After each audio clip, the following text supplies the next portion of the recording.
Killie has re-signed for Kilmarnock. The 29-year-old left Rugby Park in the summer to link up with manager Tommy Burns at Reading.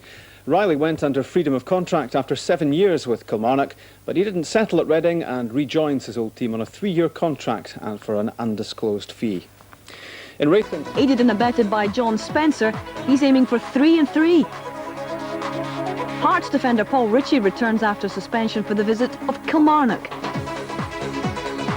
And for the Rugby Parkers, Mark Riley's back from Reading and in contention for a midfield spot. To the shock news, and Gordon Smith will certainly have something to say on the subject. Kilmarnock manager Bobby Williamson also joins us tonight. He'll be concentrating on the football. Comment about another club, but from the players' point of view, how do they react to changes like this off the pitch? Well, I don't see how it could have affected the Celtic players today. No, as Gordon said earlier, he was the general manager, he wasn't the manager of the club.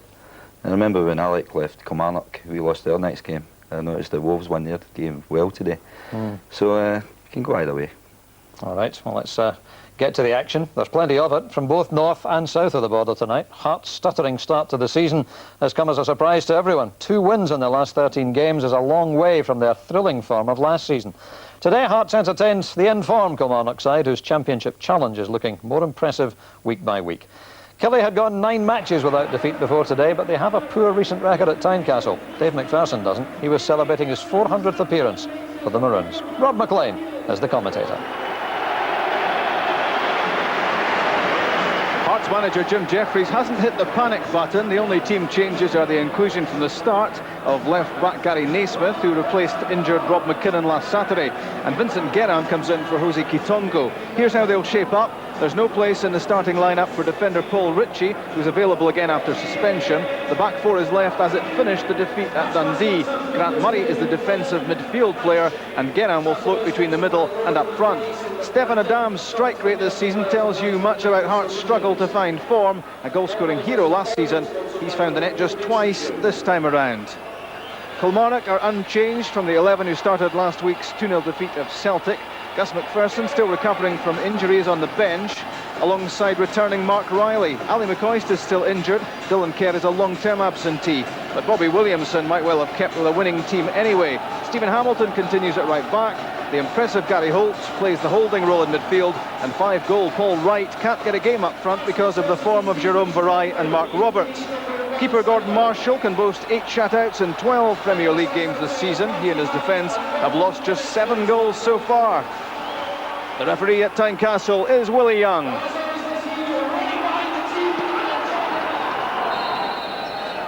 It's Kilmarnock who start the match on top form, high on confidence. A point behind Rangers as we speak at the top of the Premier League, and they know against Stephen Presley and Hearts that victory for Kilmarnock will put them to the top of the Premier League. They've had 2 other chances to do that this season and failed, hoping for a 3rd time lucky. Already asking questions of the Hearts defence. Kilmarnock starting here 10 points better off than Hearts, and looking to fulfil the role played by the Tynecastle team last season, that of serious title challengers. McPherson's throw for Adam. Good skill and wins a free kick. The foul was by Ali Mitchell. Good technique here from the Frenchman and obstructed by Mitchell. The first test, possibly, for Marshall.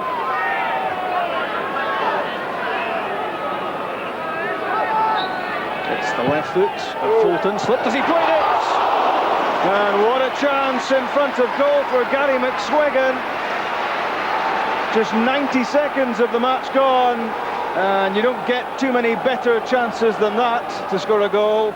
In his 4th match for Hearts, McSwiggan misses a golden opportunity to open his account.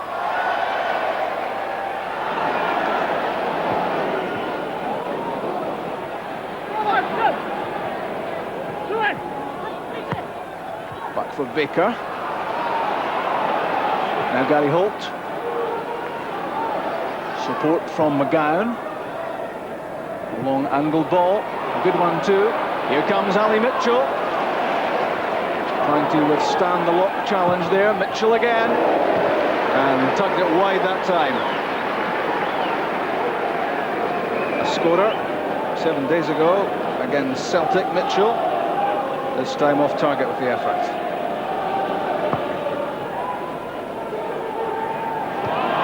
Well won by Ray Montgomery, but no real challenge on him.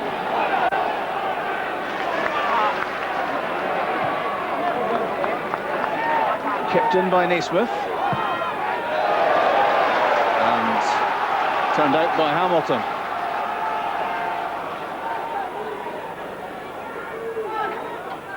Back from Adam to Naismith. Steve Fulton. Change of direction. Clever ball back for Adam, but the striker was marginally offside. Appreciates the quality of the pass, as he should. Well delivered by Fulton. Adam's timing just a fraction out. Steve Fulton will be aware that the Scotland manager Craig Brown is watching, looking to play himself back to the fringes of the national scene. That was well won by Gennard, chased by McSwegan, pulled down by Montgomery, and Ray Montgomery could be in big trouble here. And it's just a yellow card for Montgomery. That is well worth a second look. Was Montgomery the last man as McSwegan raced through the middle? And there must be a strong claim here that Montgomery should have been red carded for the infringement on McSwegan as he stopped a goal scoring opportunity. A moment of drama, another moment of drama in this opening few minutes in front of Gordon Marshall. Fulton and Gennard awaiting, struck by the Frenchman and knocked off the line. Did it cross the line? No, is the ruling. An incredible moment that. We'll see it again once the ball is dead. Here's Adam into the box. Stephen Adam. It's play on. Fury vented towards Willie Young. Hearts reckon they've been wronged twice here. The swerving effort from Gennard bounced off the line. Let's look at it. Did it cross the line? Off the underside of the crossbar. Was that behind the line? The ball was spinning, and when it came down for the second time, it was short of the goal line, knocked away by McGowan. Followed swiftly by a penalty claim. Stephen Adam was stumbling. Was he knocked over by Martin Baker? The decision of Willie Young was no.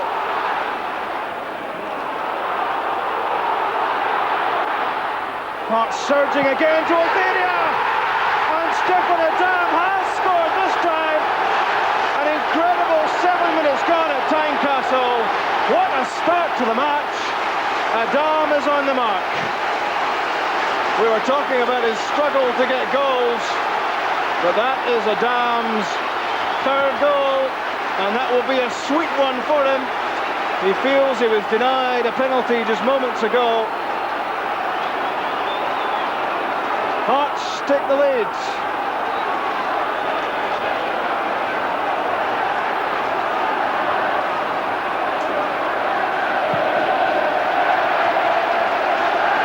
Well, Jim Jeffries has gone through the full gambit of emotions in the last few minutes, frustrated at decisions he felt went against him, and now that goal. Fulton won the header well against Mahoud, nodded down by Guérin towards his fellow Frenchman Adam. Gordon Marshall keeps that in, but this could be dangerous for Kilmarnock. In from again! What a miss, Gary McSwegan! Well, he can't believe it. It was on a plate for him from Stephen Adam, and twice in the opening 10 minutes, Gary McSwegan has missed open goals. That one off the outside of the post, after Marshall's blunder seemed to have set up Hearts for their second. What an incredible match. Away from Mitchell. Jerome Barai's sole figure up front for Kilmarnock. Watched closely by Grant Murray.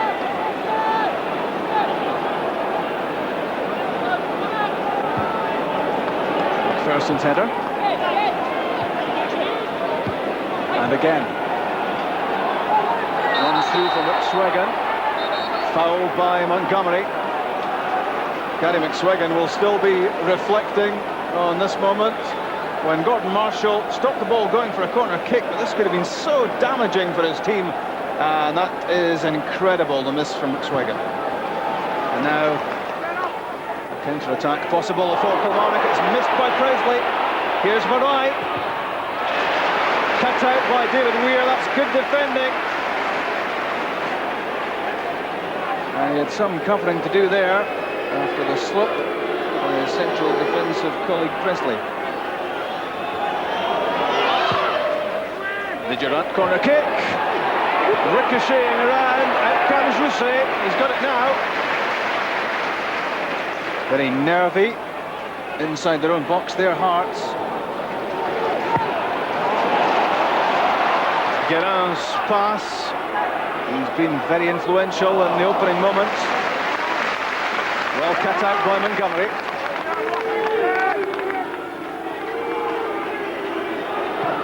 Ian Durant from Mitchell. Forced to play that with his head. Gilles Rousset in trouble. Well, that's different defending. The diving header stopped that for Gilles Rousset after he'd slipped. Unconventional is the word for it. Guérin again prompting, probing, looking a quality player.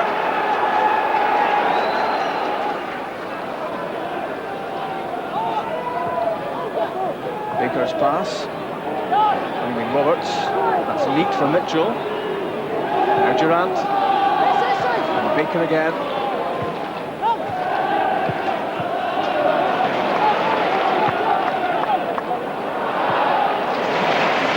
Again, opening play out. Fulton. McSweggan and Adam are the players forward. Stefan Adam is proving too hot to handle at the moment for the Kilmarnock defence. He's getting lots of freedom, finding room, finding opportunities, and his is the only goal so far.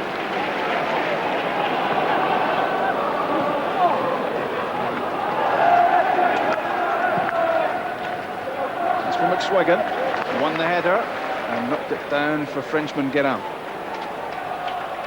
McSweggan intercepted by Martin Baker.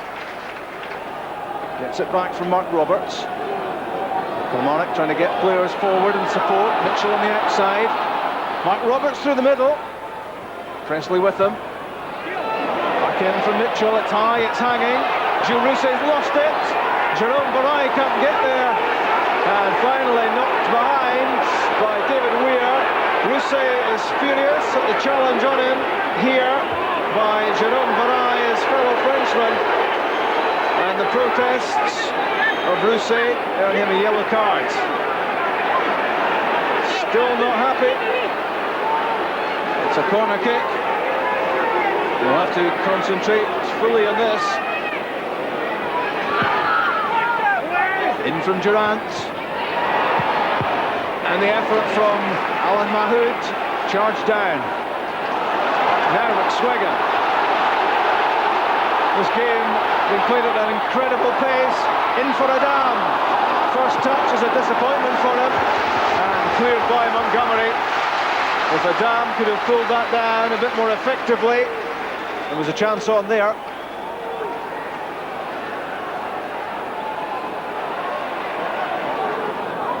That's good play from Barai. Just overran it in the end. Won well by Presley. Guérin took too long. Now Grant Murray onto the ball at pace. Adam with McSweggan in the middle. Murray there as well. McSweggan. Another chance goes a-begging for Gary McSweggan. Again set up by Adam. And he really should have kept that down.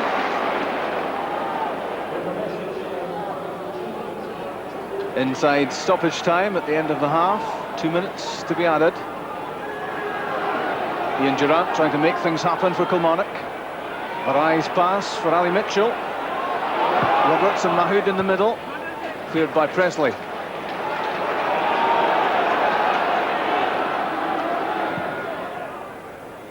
Back in to Mark Roberts. And Dave McPherson happy to let that run.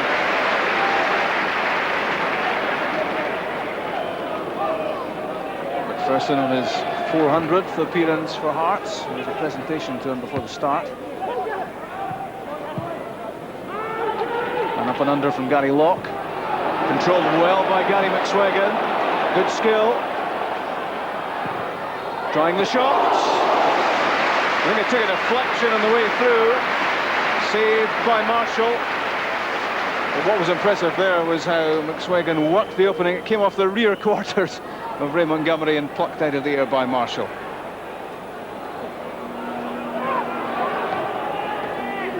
In from Holt. Flicked away by Guérin. Adam.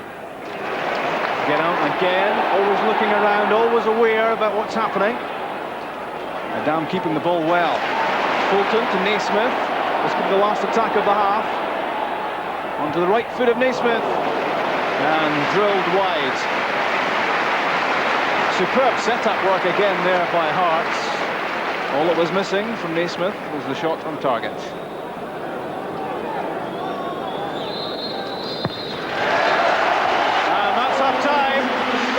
Those of you of a nervous disposition shouldn't really have been watching in the first half. It's been quite amazing, and the star man must surely have been Stefan Adam. He's been absolutely everywhere, and he scored the only goal of the match so far. Gary McSwegan will still be shaking his head as he goes into the dressing room, wondering why he hasn't scored. This was the shot from Guérin from the free kick, which bounced twice on the line before being cleared by McGann. Jim Jeffries reckoned that was in. Willie Young reckoned it wasn't.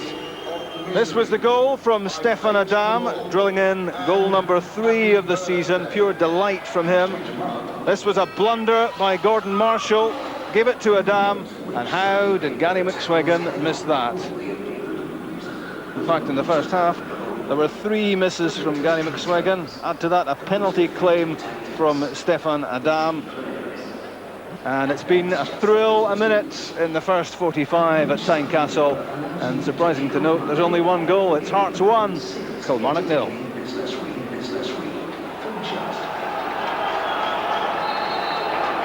Hearts get the match going again. Pre-game, Jim Jeffries was very confident that his team could bounce back from a run of 4 straight defeats.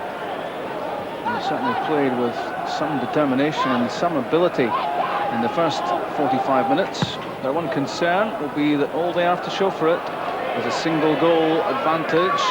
That remains fragile in terms of a lead, as they bid not just to deny Kilmarnock the top spot at the top of the table, but get themselves back into winning ways as well. Murray's pass from McSwegan, linking with Dave McPherson. McSwegan keeping himself onside. Out comes Marshall. He's lost it, but he did manage to block that effort from Fulton. Stefan Adam was putting pressure on the keeper, and it looked as if Fulton had a real chance to score, saved by the feet of Marshall. And again from Guérin. Given away by Dave McPherson. Ali Mitchell on the run. Here's Ian Durant. Good tackle by Grant Murray. Hearts handled that well. Now Vincent Guérin. McSwegan. And the effort from Grant Murray was well hit. But it went wide. But he was well justified in having a crack at goal from this sort of position. Nobody in front of him. The right foot off target. Forward from Naismith. The ricochet fell Gary McSwegan's way. Guérin working it on to Gary Locke. McSwegan again. No way through. That could have been a handy deflection though for Guérin. Now Kilmarnock breaking forward, loose pass from Durant. No chance for Mitchell. That's dangerous from Gary Naismith. Now Varai, away from Naismith, and too long with the cross into the box. Chance goes begging there for Kilmarnock. Naismith was at fault there. He dived in here against Varai. The ball in was too powerful.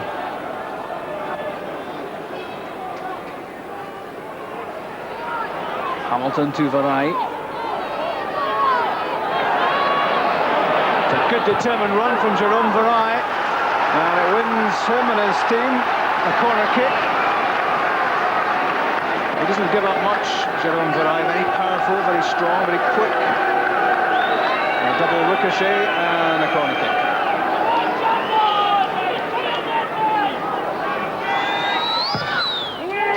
In from Durant, the neatest of touches off the head of Fulton. There's Ali Mitchell, flighted in. Weir's header. That was McPherson. Cool play from Gerrard. Well defended by Hamilton. It's been an exciting match for everyone. Craig Brown, I'm sure, has been entertained. Out comes Gordon Marshall, he slipped. And eventually hacked out of play. Danger games here. It's a treacherous surface at Tynecastle. And I suppose you'd have to say Gordon Marshall did well to get a hand to that, having lost his balance.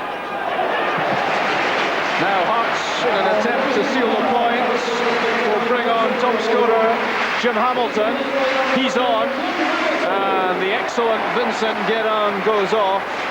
Great performance from him. And now Kilmarnock will make a change.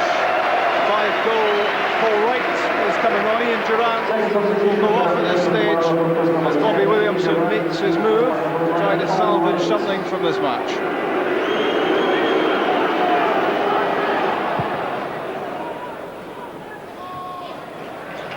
That was Grant Murray. Baker having a long look at the penalty area. Paul Wright's flick.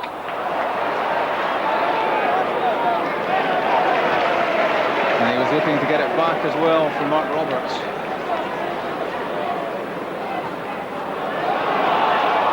Here's Wright. Putting it in front of Roberts. That's a good flick from Mark Roberts. The cut back and Wright! Just wide! What a good challenge that was from Jim Hamilton. That could prove to be crucial. You bet your bottom dollar on Paul Wright scoring here as the ball was played back to him by Mark Roberts. But so important was the presence there of Hamilton. Just for a moment, Paul Wright thought that was goal number 6 of the season, and the goal that might well rescue a point for his side. Hearts are making a double switch. Both the front two are coming off, Stefan Adam and Gary McSwaggan. And on come Wanjo and Jose Kitongo.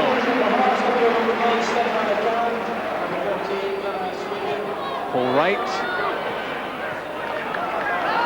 And doing enough to force Stephen Presley into conceding the corner kick. He looked to have time there to have made a more convincing clearance.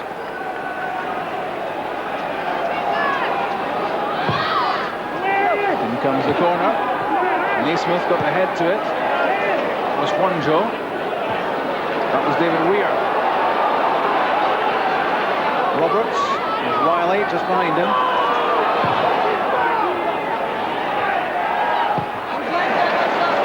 Cleared by McPherson. Good header from Wanjo. There could be something on here for Hearts. Jose Kitongo didn't get a good first touch to it because both Fulton and Wanjo could have been set up. And here's Wanjo again. What can he do this time? McPherson's in the middle, and it's a chance for Fulton! Steve Fulton seals the points for Hearts. 3.5 minutes left of the 90. And Steve Fulton, having just clocked up 100 league games for Hearts, was on hand here when the ball broke off Lee Montgomery The shot. Gordon Marshall got his foot to it, but he couldn't keep it from going in the back of the net. Hearts looked as if they'd had a chance to score just moments earlier. This was good play from Wanjo, the former Barcelona youngster. Deflected off Montgomery, in off Marshall. The goal for Steve Fulton. And that must be the goal to make sure that Hearts will win this game. 2-0.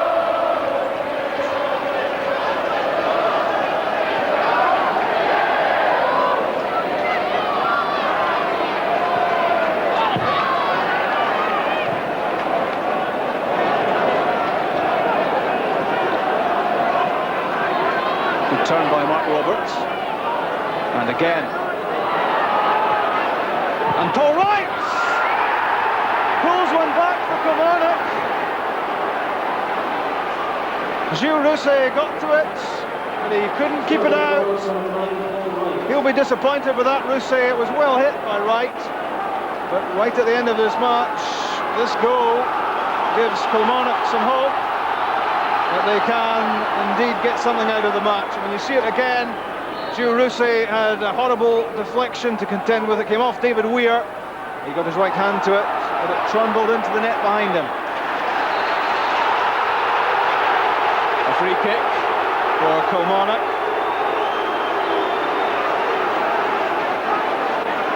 Bobby Williamson winding up his team for one final effort. 6 to aim at in the area. That was McGowan's head flick, and then Jerome Varai threw himself at it.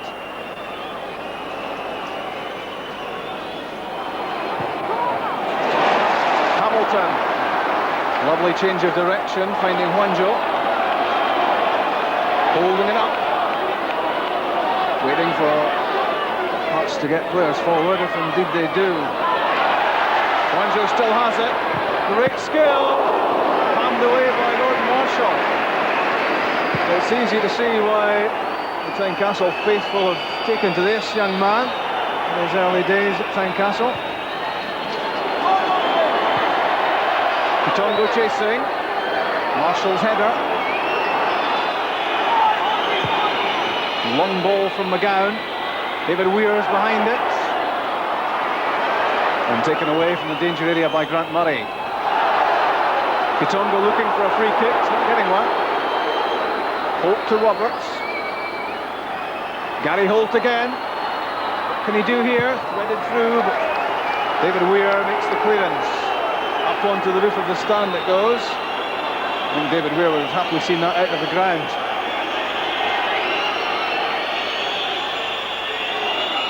It's bouncing around in the penalty area, cleared by Naismith.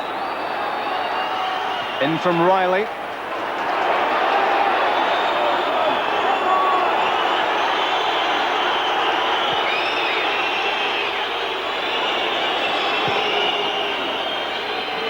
Again, Kilmarnock desperately trying to get the ball into the Hearts box. And just as desperately, Hearts knock it away. Varai leaves it for Baker. Claiming a deflection. He was looking for that shot though, initially to swerve off the outside of his left foot. In the end it swung away in the other direction.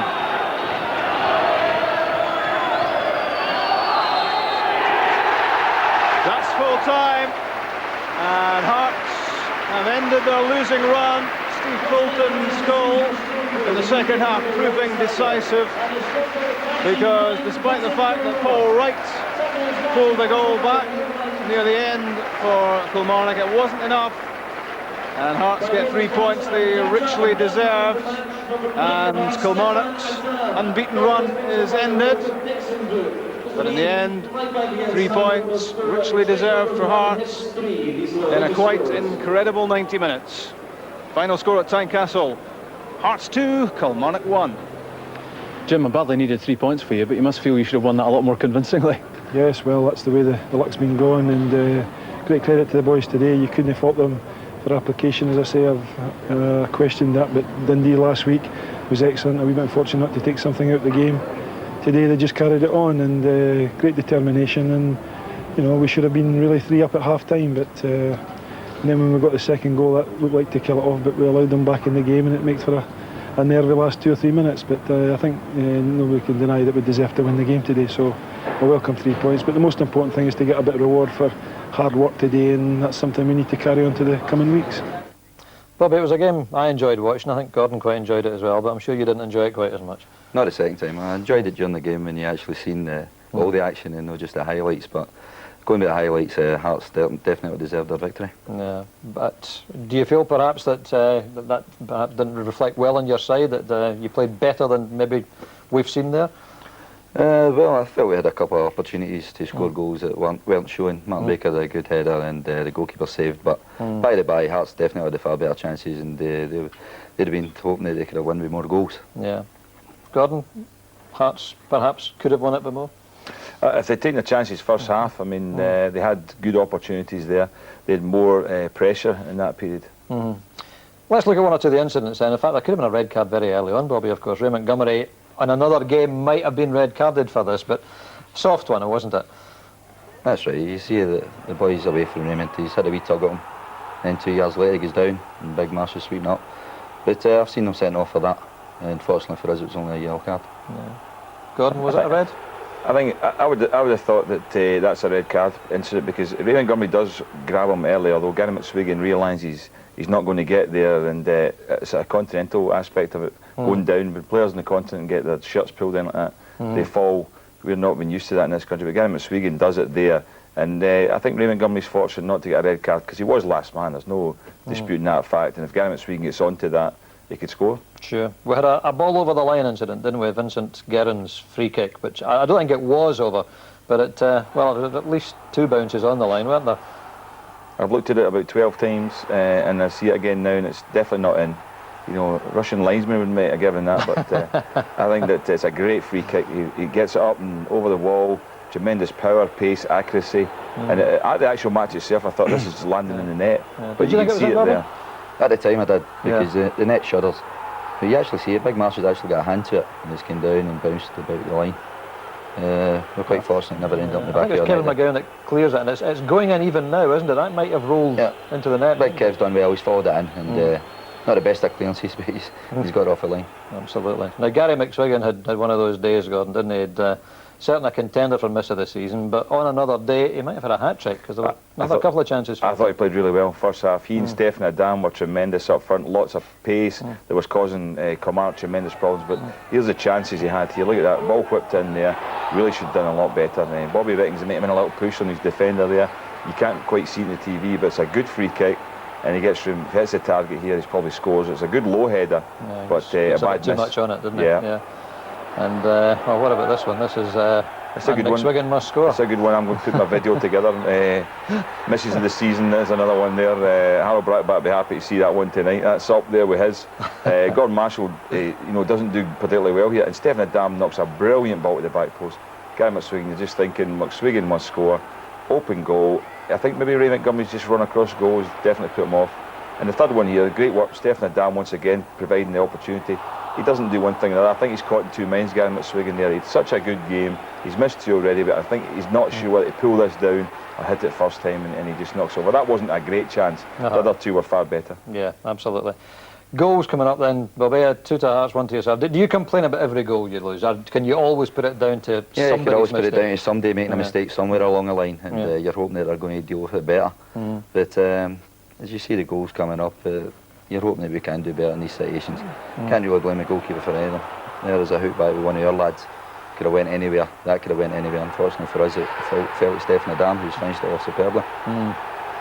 Martin Baker goes with his left. We went to his right. It's ended up there. Big Kev's went to his right. Got a nudge, and it's fell to Stephen. He's finished it superbly well. Yeah, 2 examples there of the ball could have gone anywhere. It just fell back. Exactly. And this one as well, similar sort of thing, I suppose, isn't it? Well, that's right. The guy's getting behind us here, and the one ball's beat the 2 of our defenders there, and it's been kicked through the player. Marshall's got a leg to it, but he couldn't keep it out. And some consolation for you, obviously, with Paul Wright's goal, but as you say, 2 defenders going for the same ball there, and easy one for Steve Fulton, really, in the end. That's right. He's done well, actually, Steve Fulton. He's kept it down, and he's hit the target, and that's what it matters. Paul Wright's done the same here. a bit more pace on the ball, and fortunately he's went through a ruck of players and into the back of the net for us. It would have been really interesting if Kilmarnock had scored. And Matt Riley just slips it in field here, and Paul Wright, good strike from him. But interesting if Kilmarnock had got that goal when it was 1-0, because they were pushing forward a lot. Hearts had the better the first half, but when it was a 1-0 lead, it was precarious. Killie were pushing, trying to get an equaliser, and then Hearts got that goal which relieved them. Unbelievable. You could just see the relief in the players more than anything. But they deserved a win. This is more like the Hearts were known, back to their best again, and certainly the players worked really hard. You have to work hard to play against Killie, because they work hard, but Hearts worked hard today. Absolutely. Having said that, Killie's first defeat away from home and the end of a good run for you, Bobby, which no doubt will come round again. How would you evaluate these two clubs, Bobby? You've obviously played against both this season now.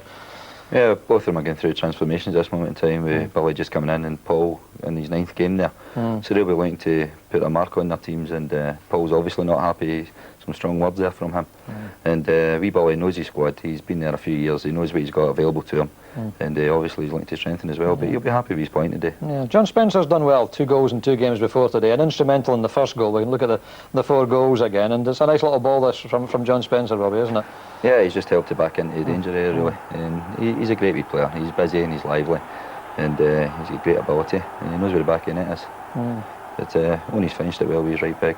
Yeah, sitting alongside 2 strikers, of course, and Gordon, I'm sure you appreciated Billy Dodd's turn and shot for this goal. Yeah, I thought Owen Coyle's goal was brilliant, and this as well. This is even a more difficult one. This is involving a turn, you know, onto his foot. No backspin on it at all.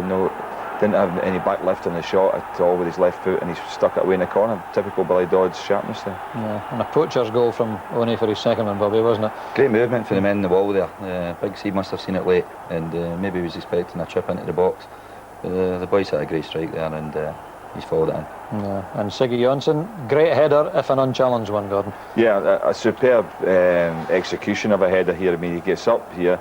He is unchallenged, but it's some leap. I mean, it would have been really difficult to put him off here. Look how high he's up. He gets the power in it. The perfect timing of the header, you have to say, because it's just flown right into the corner. Absolutely. So, share of the points in at Tannadice. Now let's round up the rest of today's results. The top 4 in the Premier are unchanged, although Celtic's goal difference was boosted after their astonishing 6-1 win over a Dundee side reduced to 10 men when Barry Smith was sent off. Henrik Larsson scored a hat-trick, which included 2 penalties. Mark Burchell scored twice, and Simon Donnelly got the 6th. Aberdeen collected their first win in 12 games, with Ian Jess scoring both in the 2-1 win over bottom-of-the-table Dunfermline. Hibs are back. Final rehearsal, Bobby. Does that actually mean very much? I wouldn't think so. Psychologically, it might do if St Johnstone can get a result, and they'll give them a lot of belief going into that cup final. But it'll be very difficult. I watched Rangers the other night there against Bayer Leverkusen, and they're very accomplished and they're very solid at the back now. And they've got pace up front, and they could cause them problems. But they might well make a few changes tomorrow. Lionel Charbonnier sadly looks as if he's out for the rest of the season, and that's a big loss to them because he's settled in well, hasn't he? That's unfortunate. He'd been playing well for Rangers, and to miss the rest of the season was going to be a big blow for them. But yeah, I think it's going to be a quite interesting game tomorrow night. Absolutely. And I can't help but be impressed with the job that Sandy Clark's done in a relatively short time at St Johnstone. That's been excellent. He's getting a good response from his players. They do certainly work hard. The ironic thing is, if St Johnstone win the game tomorrow, it might put more pressure on them for the cup final, because everyone will be assuming that they can win the actual match. So I'm not suggesting that they should lose deliberately, but I think it will be a hard game. Rangers obviously have had a lot of games recently, coming off the back of our game on Thursday night, which was very difficult. I mean, Rangers were really put through the mill there, and they played hard.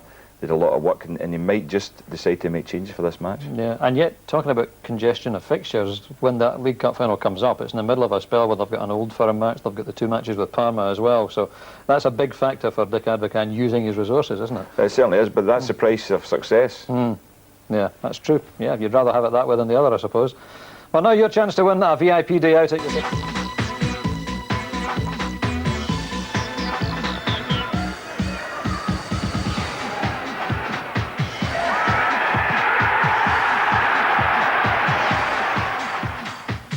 So choose one from 7 goalie Paul Lambert, B George Alberts, C Ian Jess, D Rod Wallace, E George O'Boyle, F Nathan Lowndes and G Mark Roberts. And once you've made your selection, call this number. It's 0891 447755. Calls cost 50p per minute, and our lines close at 6 o'clock on Saturday the 14th of November. Yeah, some genuinely outstanding goals there. Now, our two featured matches from the English Premiership. Quite a debut, wasn't it? He was also booked, incidentally, in the second minute. Yeah, he was unlucky not to get a hat-trick. He was just slightly offside.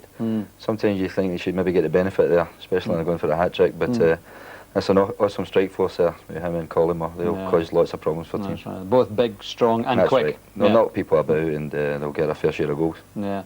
Middlesbrough in a flattering position, I said, Gordon, is that fair? I can't see them staying up there for the rest of the season, can you? Possibly not, no. I've seen a few of their games and they look as if they've got faults as well, you know, but they've got some good players. If Gascoigne can get himself together, you know, he'll be a major player for them. But great free kick he scored today. That was a brilliant goal, you know, great swerve on it, but I can't see them staying up there. Something that we've seen a couple of times tonight, both in the Kilmarnock Hearts game and indeed in that last game, there are challenges in the goalkeeper appearing to go unpunished. Yeah, well, I thought that one was a foul in the Southampton game without question. I mean, he definitely bundled the keeper into the net, and neither Bobby or I could believe that he didn't get a free kick for that. Yeah.